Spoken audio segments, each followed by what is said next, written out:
Previously on Power Reviews. Database Ranger concluded his review of the Power Rangers Samurai.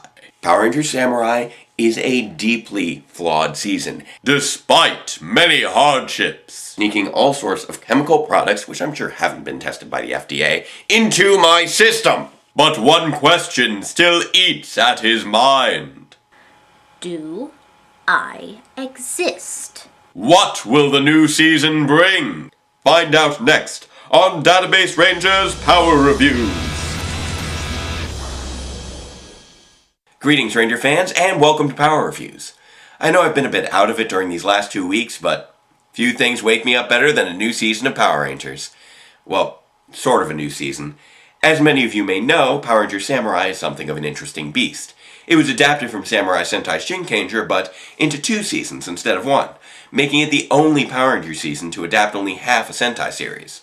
Which means that this season, we'll be tackling the second half.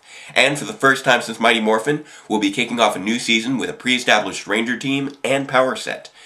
To explore the intellectual ramifications of such an event, I once again turn you over to our scientific and technical consultant, Dr. K.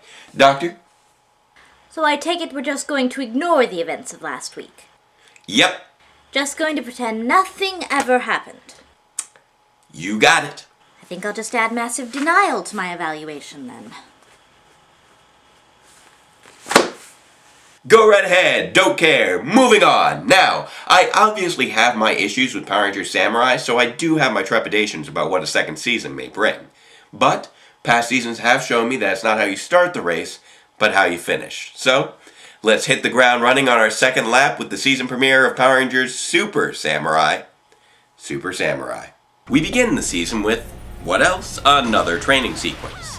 On the plus side, we do get to see an unmorphed Kevin and Mia practice with their specialized weapons, which is pretty rare. In the meantime, Mike and Emily try to recapture the fun they had watching the Mighty Morphin movie when they were kids. I personally think this series could totally use more skydiving. Apparently, Emily has gotten over her clumsiness and passed it on to Mike, who takes a bit of a tumble before being called over to look at the new opening credits. Mike, over here! Huh? Oh, spiffy duds.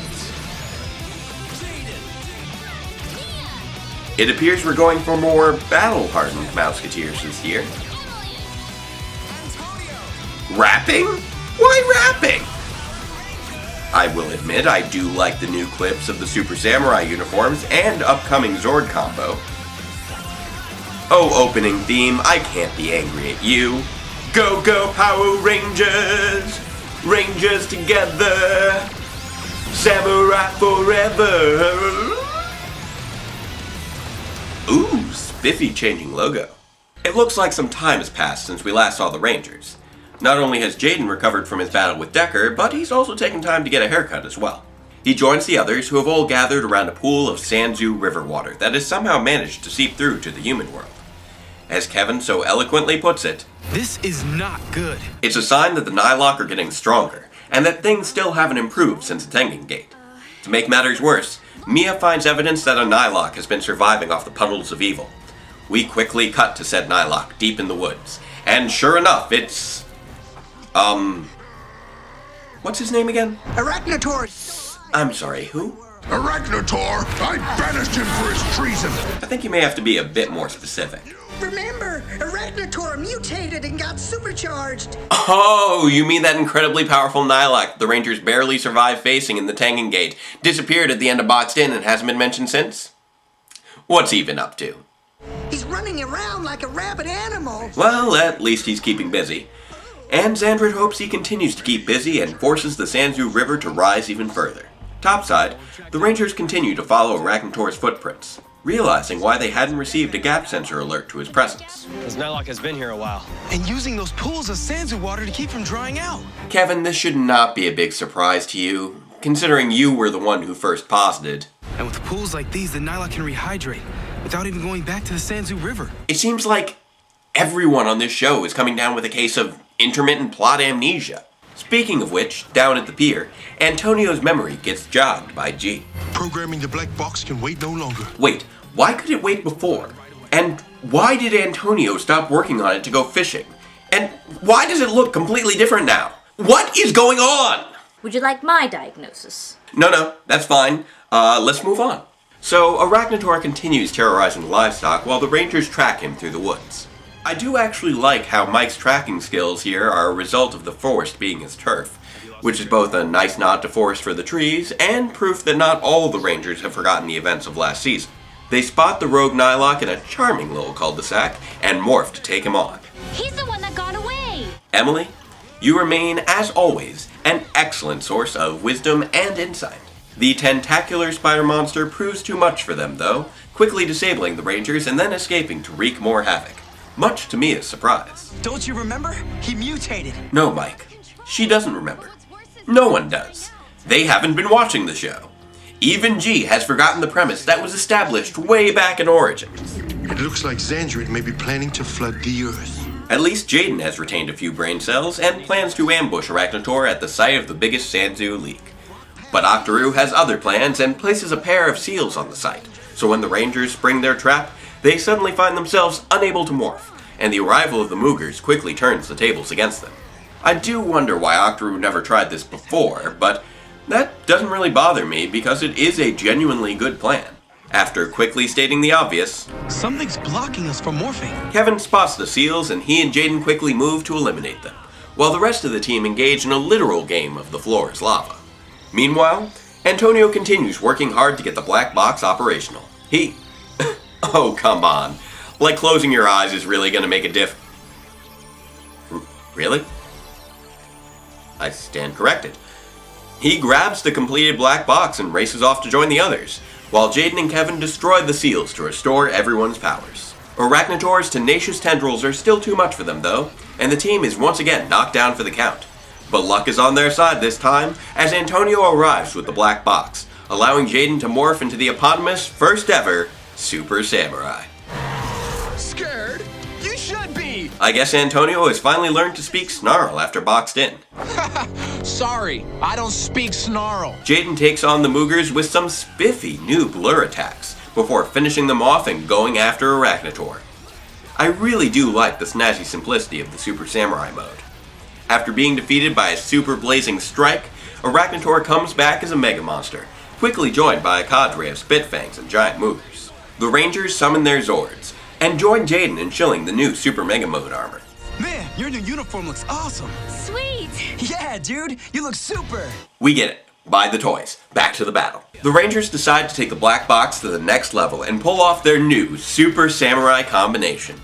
The Samurai Megazord unites with the Claw Battlezord to form the Claw Armor Megazord. A very shiny Megazord, I must say. Although the 3 Zords hanging off the back seem somewhat superfluous. It's a good thing they don't have any more Zords to combine, or else it could start looking really silly. They destroy the remaining giant Moogers with a double katana strike, but Arachnator and the Spitfangs are still proving too much for them. I think we can use a hand. Well, a tentacle. Well, a bunch of tentacles.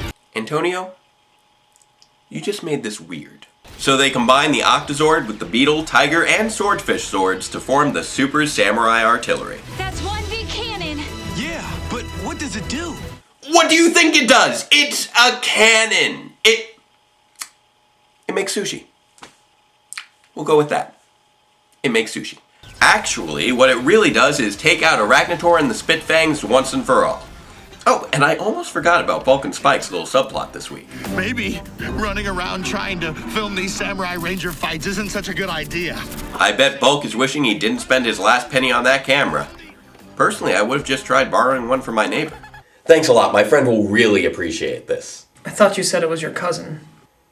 Yeah, my friend and my cousin are the ones getting married. I thought you said she was having a baby.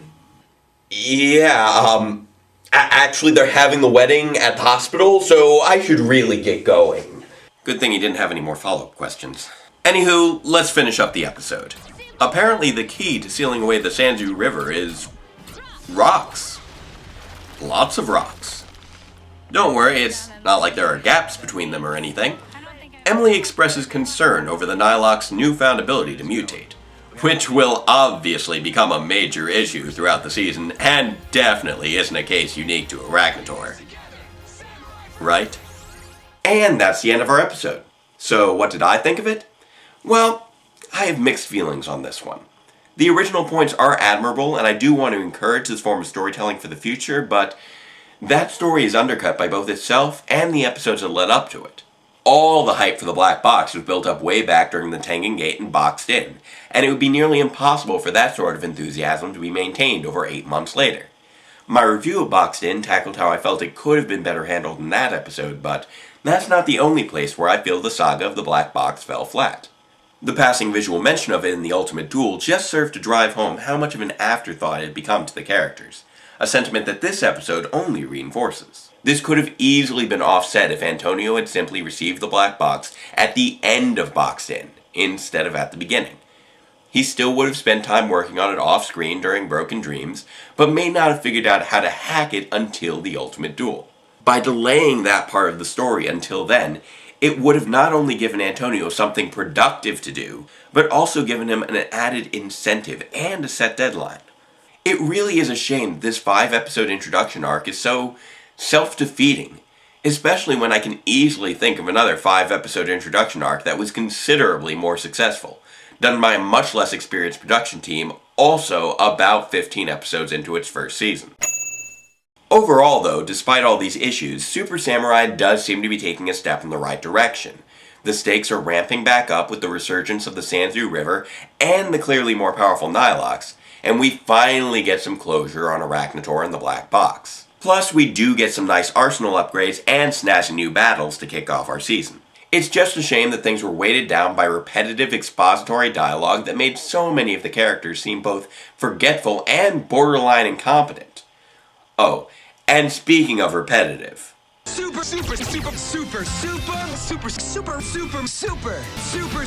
Samurai. I think we got the memo. In fact, I was hoping to make this episode of Power Reviews a little bit extra super, with a big celebration to kick off the new season. Sadly, the income of a fledgling internet reviewer isn't quite what it should be. Come to think of it, what has our total revenue been? $107. $107? $1.07. Yeesh. I gotta work on finding another job. Anywho, make sure to join us next week when we'll be skipping a few episodes ahead to see how the story of Super Samurai progresses, with Kevin's Choice. Until then, farewell Ranger fans, and let the power protect you.